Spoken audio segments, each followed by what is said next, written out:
बिस्मिल्लाहिर्रहमानिर्रहीम। आपको online classes में खुश आमदीद कहते हैं। अल्लाह ताला से दुआ है कि आप लोग खैर खैरियत से रहें। तो बच्चों, हम जो पढ़ रहे हैं वो हमारे पास है मजमून जोग्राफिया, जमात है हमारे पास हश्तम। आज का हमारा जो लेक्चर है वो नंबर 3 है, बाब अव्वल का। ठीक है, नंबर 3 को शुरू करने से पहले हम लोगों ने जो गुज़िश्ता सबक पढ़ा था उसका थोड़ा सा जो है वो हवाला देखेंगे। उसमें से हम लोगों ने पढ़ा था अक्सी या क्लोरोप्लेट जो है वो नक्शे पढ़े थे कि अक्सी या क्लोरोप्लेट नक्शे क्या चीज होते हैं। इसी तरह शुमारियाती अशकाल को हमने पढ़ा था। फिर उसमें से शुमारियाती अशकाल में से खत्ती ग्राफ हमने पढ़ा था। खत्ती ग्राफ यानी जो हमारे पास क्या है, खत्ती ग्राफ यानी लाइन ग्राफ जो है उसको बनाने का तरीका हमने पढ़ा था। जो बच्चे आज हम जो शुरू करेंगे वो हमारे पास है सफा नंबर 7 पे।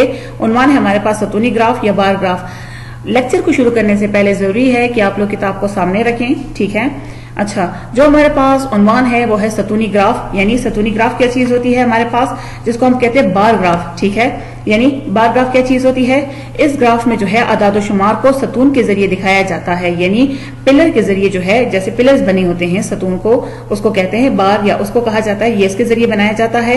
ये कई बार पर मुश्तमिल होता है, यानी इसमें एक बार नहीं होता बल्कि काफी ज्यादा बार भी होते हैं। बार की लंबाई अशिया की मिकदार को जाहिर करती है। यानी बार जितना लंबा होगा उसका मतलब है वो अशिया या वो चीज जो है वो ज्यादा होगी। बार अगर छोटा है तो इसका मतलब यह है कि बार जो है वो हमारे पास यानी अशिया जो है वो हमारे पास कम है।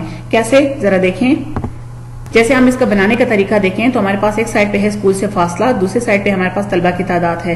स्कूल से फासला यानी 1 किलोमीटर के फासले पे जो है 5 तलबा रहते हैं, 2 किलोमीटर पे जो है वो 8 है, 3 kilometer पे 4 तलबा हैं और इसी तरह 3 किलोमीटर से ज्यादा जो रास्ता है वो उस पे क्या है 3 तलबा है हमारे पास। तो ये तो हमारे पास तलबा की तादाद हो गई।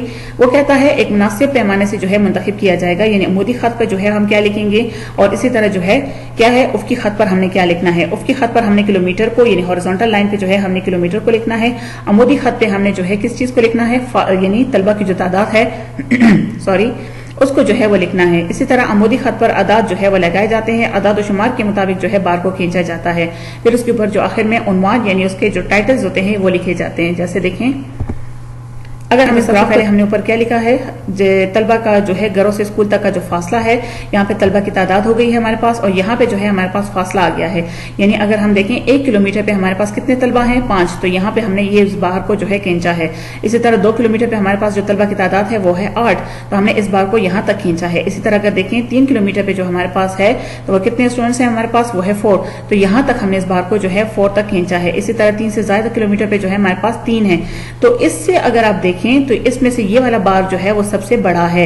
इसका मतलब है यहाँ पे तलबा ज्यादा हैं। ठीक है ना, तो यहाँ पे कितने तलबा हैं, 8 हैं। इसी तरह सबसे छोटा जो है वो ये है, क्योंकि यहाँ पे तलबा हमारे पास कम है, वो है 3। तो इससे जाहिर होता है कि जो चीज ज्यादा होगी तो वो बार जो है वो लंबा होगा, जो चीज कम होगी तो वो बार जो है वो छोटा होगा। अब इसमें से कई बार जो है वो इस्तेमाल किए गए हैं। तो इससे क्या हुआ, एक अदाद शुमार को हमने जो है वो शक्ल में कन्वर्ट कर दी जिसको आसानी के साथ जो है हम समझ सकते हैं। तो ये तो हमारे पास बार ग्राफ आ गई। बात करेंगे अब जो दायवी ग्राफ है। दायवी ग्राफ हमारे पास क्या चीज होती है, जिसको हम पाई ग्राफ कहते हैं। ठीक है, दायवी ग्राफ के लिए अदाद और शुमार जो है वो आमतौर पर फीसद यानी परसेंटेज में होते हैं, शक्ल में दी गई होती है। दायवी ग्राफ बनाने के लिए जो है दायरे को यानी सर्कल जो होता है अदाद के मुताबिक जावियों में यानी एंगल्स में जो है तकसीम किया जाता है। हर जाविया किसी चीज की फीसद मिकदार को जाहिर करता है। कैसे, जरा देखें।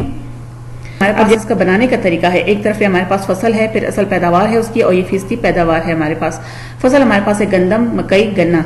गंदम हमारे पास 8 टन जो है वो पैदावार है, मकई की जो है 5 टन है और इस तरह गन्ना जो है वो हमारे पास 2 टन है।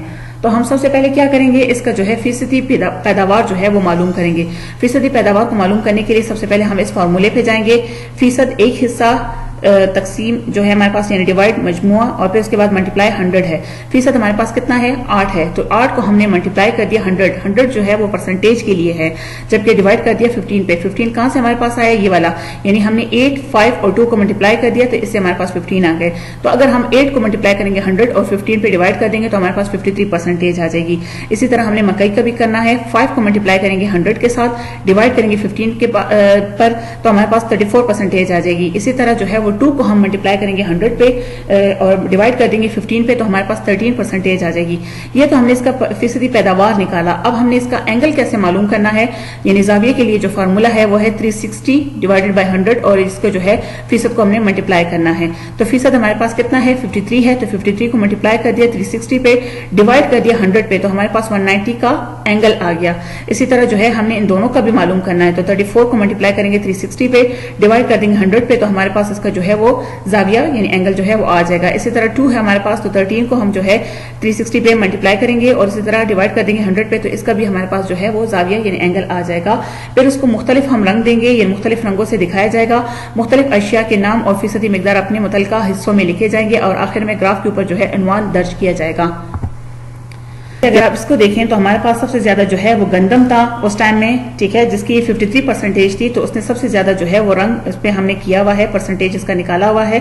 اس کو اینگل میں جو ہمارے پاس جو اینگل آیا تھا اس کے مطابق ہم نے اس پہ جو ہے وہ بنایا ہے اس کا اینگل. تو اسی طرح 53 تو یہ سب سے زیادہ تھا. دوسرے نمبر پہ ہمارے پاس مکئی تھی 33%, تو اس کا جو ہے وہ زیادہ ہے. اور آخر میں جو سب سے کم تھا وہ ہمارے پاس ہے گنا.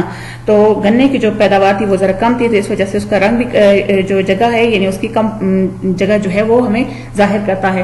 تو اس ڈائیوری گراف پہ سے ساتھ ہم آسانی کے ساتھ سمجھ جاتے ہیں, اس کا پرسنٹیج بھی ہم نے لکھا ہوا ہے اندر, اور آسانی کے ساتھ سمجھ بھی جاتے ہیں کہ یہ والی جو چیز ہے یعنی گندم جو ہے وہ سب سے زیادہ ہے, گنا سب سے کم ہے, اور مکئی جو ہے وہ تھوڑا سا گنے سے زیادہ ہے. ٹھیک ہے, تو یہ ہمارے پاس ڈائیوری گراف آ گئی ہے, یعنی اعداد و شمار کو جو ہے آسانی کے ساتھ ہم اس کے ذریعے سمجھ سکتے ہیں. پھر بچوں ہم جو پڑھیں گے وہ ہمارے پاس ہے خوبیاں, یعنی میرٹس اس کی کیا ہیں. ٹھیک ہے, خوبیاں کس چیز کی ہیں, یعنی شماریاتی اشکال کی جو خوبیاں ہیں وہ کیا ہے. شماریاتی اشکال پڑھنے اور سمجھنے میں آسان ہوتی ہے, یعنی آسانی کے ساتھ ہم پڑھ بھی سکتے ہیں, سمجھ بھی سکتے ہیں. لمبے اعداد و شمار سے اکثر اوقات نتیجہ اخذ کرنا مشکل ہوتا ہے, یعنی نتیجہ حاصل کرنا بڑا مشکل ہوتا ہے. شماریاتی اشکال نتیجہ اخذ کرنے میں آسانی پیدا کرتی ہے, آسانی کے ساتھ ہم اس کو سمجھ سکتے ہیں. اسی طرح شماریاتی اشکال جو ہے زیر مطالعہ اعداد و شمار میں موازنے کو آسان بناتی ہے, یعنی اس کو اگر ہم کمپیئر کریں, یہ ایک اعداد و شمار ہے ہمارے پاس اور ہم اس کو ڈائریکٹ کنورٹ کر دیں اسی طرح ڈائیگرامس میں یعنی اشکال میں, تو ہم آسانی کے ساتھ اس میں سمجھ سکتے ہیں. اسی طرح زیادہ تر شماریاتی اشکال بنانے اور سمجھنے میں آسان ہوتے ہیں, اس لیے وقت کو ضائع ہونے سے بچاتی ہے. اور یہ جو ہے وقت کو یعنی ہمارے پاس جو ہے ٹائم سیونگ بہت زیادہ اس سے ہو جاتا ہے. ٹھیک ہے, اس کی خامیاں کیا ہے, وہ سب سے پہلے ہے ہمارے پاس شماریاتی اشکال بنانے کے لیے اچھا خاصا تجربہ درکار ہوتا ہے, یعنی خاص طور پہ جو ہے اس کا خاص ایکسپیرینس جو ہے وہ ضرورت پڑتی ہے, یعنی کافی زیادہ تجربہ ہوگا تو آپ آسانی کے ساتھ جو ہے وہ بنا سکتی ہیں. اسی طرح جو ہے یہ نمائندگی تو آسانی پیدا کرتی ہے, لیکن اس طرح کی متبادل نہیں ہو سکتی, یعنی ایک تو اس کے لیے خاصا تجربہ جو ہے وہ درکار ہوتا ہے, یعنی ایک عام بندہ اس کو آسانی کے ساتھ نہیں بنا سکتا. پھر یہ بھی وہ کہتا ہے کہ اعداد و شمار کے متبادل اس طرح نہیں ہو سکتی جس طرح ہمارے پاس اعداد و شمار ہوتے ہیں. تو یہ تو اس کی خوبیاں ہو گئی اور خامیاں ہو گئی جو ہم نے پڑھی. ٹھیک ہے, بچوں ہم نے لیکچر جو ہمارا تھا آج کا اس کا تھوڑا سا خلاصہ دیکھنا ہے کہ آج ہم نے کیا پڑھا. سب سے پہلے ہم نے ستونی گراف بنانے کا طریقہ پڑھا کہ ستونی گراف کیا چیز ہوتی ہے. اسی طرح ڈائیوری گراف بنانے کا طریقہ, ڈائیوری گراف کی ڈیفینیشن ہم نے پڑھی, اس کے بعد اس کے بنانے کا جو طریقہ ہوتا ہے وہ ہم نے پڑھی, اور آخر میں ہم نے خوبیاں پڑھی, یعنی میرٹس اس کی کیا تھی, کس کی, شماریاتی اشکال کی یعنی اسٹیٹسٹک ڈائیگرامس کی, اور اسی طرح خامیاں بھی پڑھی یعنی ڈی میرٹس بھی جو ہے وہ پڑھی اسٹیٹسٹک ڈائیگرامس کی. تو یہ تو ہمارے پاس آج کا ہمارا لیکچر تھا. آخر میں بچوں وہی بات کہ آپ کو امید ہے سمجھ آ گئی ہوگی, اور اللہ تعالیٰ سے ہماری دعا ہے کہ آپ لوگ جہاں رہیں خیر خیریت سے رہیں, اور بہت بہت آپ کا شکریہ.